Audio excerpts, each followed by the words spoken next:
A graça e a paz, irmãos, tudo bem? Hoje vamos ler a palavra da célula, né?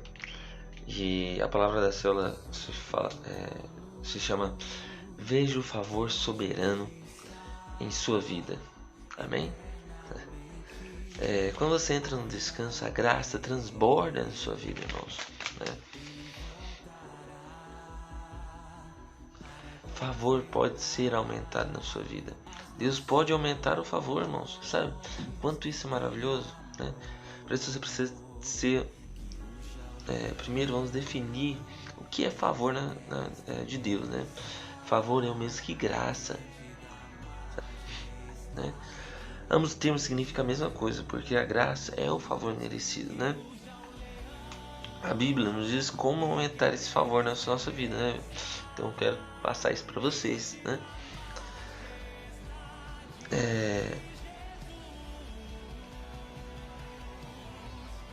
Não anule a graça de Deus. Não percebe que podem desfazer o favor de Deus em sua vida, né?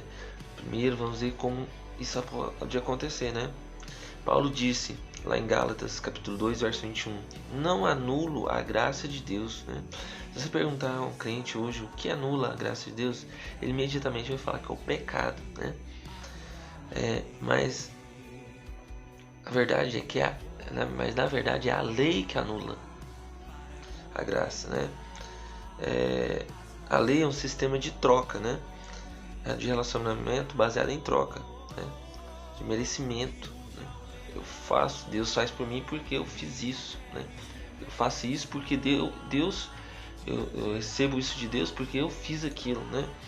Então você está merecendo as coisas de Deus, né? A justiça própria faz com que a graça não tenha efeito, irmãos. Sabe por quê? Porque nós nunca vamos merecer nada de Deus, né? Somos todos contra o pecado, mas a Bíblia diz: onde abundou o pecado, superabundou a graça, né? Favor. Romanos 5:20, né? Onde houve pecado, houve ainda mais graça de Deus.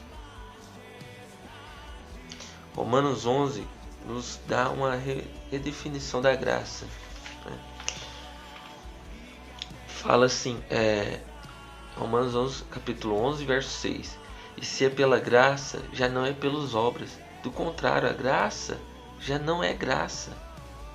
Desfrute da superabundância de graça. Desfrute da superabundante graça, né? Romanos capítulo 5, verso 20 ao 21 fala: sobreveio a lei para que avultasse a ofensa, mas onde abundou o pecado, superabundou a graça, a fim de que, como o pecado reinou pela morte, assim também reinasse a graça pela justiça para a vida eterna, mediante Jesus Cristo, nosso Senhor. Amém? Essa última parte é muito importante, né? A lei são os 10 mandamentos e o verbo sobrevir, na verdade, indica que a lei não fazia parte do plano principal, né? Isso significa que a lei não era o plano mestre de Deus, irmãos. A lei sobreveio para avultar a ofensa. Alguns têm essa crença equivocada de que Deus deu a lei para tornar as pessoas santas. É o contrário, né? A lei foi dada para vê-las pecar mais, né? Quer dizer, na verdade é para mostrar o pecado, né? Sem a lei elas não veem o pecado que há em si mesmo.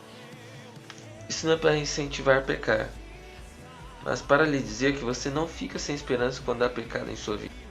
De todos os 12 discípulos, né, o anjo da tumba referiu-se a Pedro.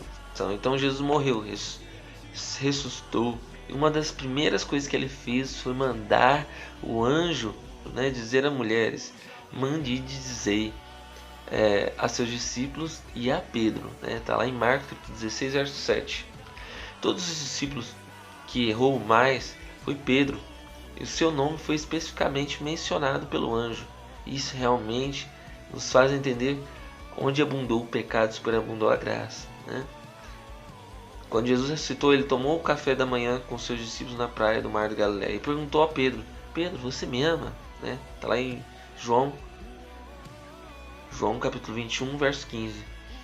E o que Jesus disse a Pedro 3 vezes? Alimente meus cordeiros, né? Em todos os discípulos, irmãos, Jesus mandou, né, ele deu essa esplêndida honra de pastorear o rebanho, uma posição de liderança da igreja, né, de autoridade, que é ele que mais errou. Isso não é natural, irmãos. Isso é graça. Não, não é natural. Se você pensa naturalmente, não pode entender a graça de Deus, né? Pensa, né? Os pastores estão falando, como é que vai dar o cargo de liderança a essa pessoa? É só graça mesmo, irmãos, né?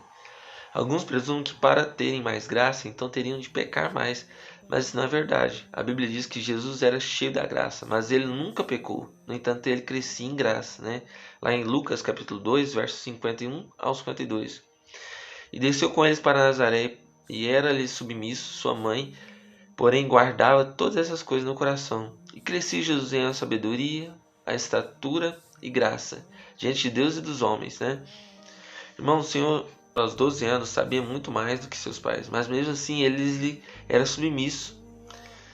E por causa disso, crescia em favor diante de Deus e dos homens. Alguns assumem, né, que só se submete a algum maior, né, e é melhor do que eles, mas isso não é submissão. Se o outro é maior e mais forte, eu não tenho escolha, né? Então, humildade aumenta o favor. A Bíblia afirma categoricamente que Deus dá graça aos humildes, né? Lá em 1 Pedro, capítulo 5, verso 5, fala: rogo igualmente aos jovens, sede submissos aos que são mais velhos, outros sim, no trato de uns com os outros, sigivos todos de humildade, porque Deus resiste aos soberbos, contudo aos humildes concede a sua graça. Humildade é para abrir mão do ego, irmão, sabe? O descanso traz favor, né? A graça é multiplicada quando entramos no descanso do Senhor, né, irmãos? Nós descansando no Senhor.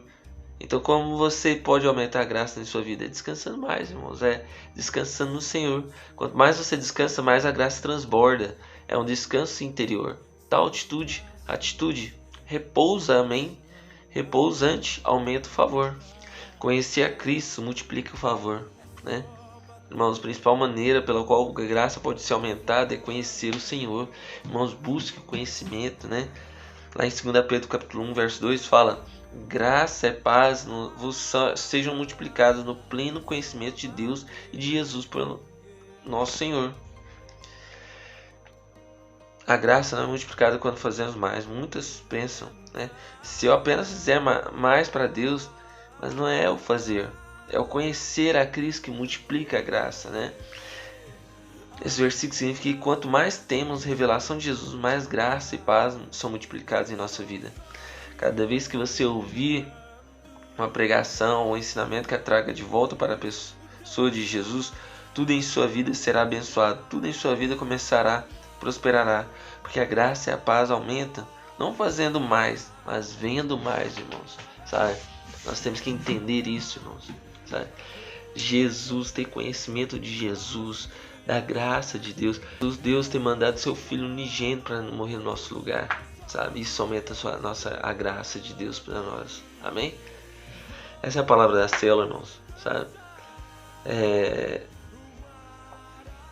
Nosso encontro está às portas, irmãos, sabe? Faça a sua inscrição, fale com o seu líder para fazer a inscrição, sabe? Vai ser bênção, vai ser poderoso, né? Eu já tenho vários vídeos aí, vocês pesquisem aí sobre como é o nosso encontro. Irmãos, hoje também nós teremos nossa célula, né? Todo lugar de Goiânia, do mundo inteiro, temos células, sabe? Busca uma célula, compartilha aí, se você quiser uma célula para você. Dê um joinha no vídeo, compartilha, né? Comente, né?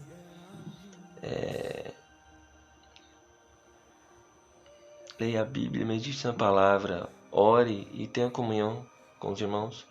Tenha um dia abençoado, cheio do presente de Deus.